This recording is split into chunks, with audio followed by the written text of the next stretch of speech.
Assalamualaikum warahmatullahi wabarakatuh. Tugas kimia materi ikatan logam dari kelompok 4. Ayo. Lia Putri, ayo. Lucia Karomah, ayo.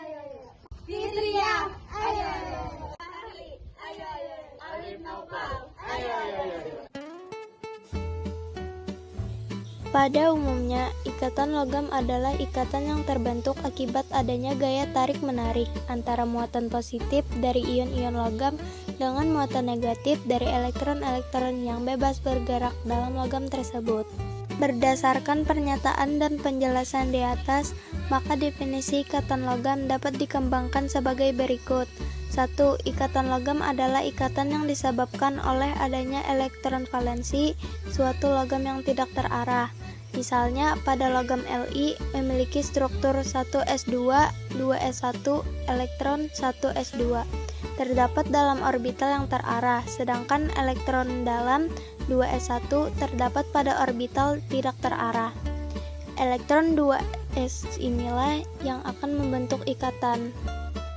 2. Ikatan logam adalah ikatan yang disebabkan oleh tumpang tindih orbital valensi dari atom-atom logam. Akibatnya, elektron-elektron yang ada pada orbitalnya dapat berpindah ke orbital valensi atom tetangganya. 3. Ikatan logam adalah ikatan antara inti positif unsur logam di dalam lautan elektron yang dihasilkan oleh elektron valensi unsur logam yang bersangkutan. Contoh, ikatan logam pada logam natrium. Natrium memiliki konfigurasi elektron 1s2, 2s2, 2v6, 3s1.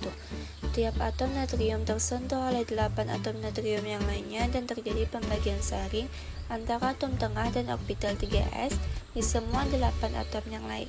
Dan tiap atom yang 8 ini disentuh oleh 8 atom natrium lainnya secara terus-menerus hingga diperoleh seluruh atom dalam bongkahan natrium. Semua orbital 3s dalam semua atom saling tumpang tindih untuk membagikan orbital molekul dalam jumlah yang sangat banyak yang memperluas keseluruhan tiap bagian logam. Elektron dapat bergerak dengan leluasa di antara orbital-orbital molekul tersebut. Dan karena itu, tiap elektron menjadi terlepas dari atom induknya. Logam terikat bersamaan melalui kekuatan daya tarik yang kuat antara inti positif dengan elektron yang terdelokalisasi. Klasifikasi ikatan logam. Berdasarkan golongan ikatan logam dapat diklasifikasikan menjadi ikatan logam pada logam golongan utama dan ikatan logam pada golongan transisi. 1. Ikatan logam pada logam golongan utama. Ikatan logam pada unsur golongan utama relatif lebih lemah dibandingkan dengan unsur golongan transisi. Contohnya, kristal besi lebih kuat dibandingkan dengan kristal logam magneum. Ikatan logam pada logam golongan transisi. Logam transisi cenderung memiliki titik leleh dan titik didih yang tinggi. Alasannya adalah logam transisi dapat melibatkan elektron 3D yang ada dalam kondisi delokalisasi seperti elektron pada 4s.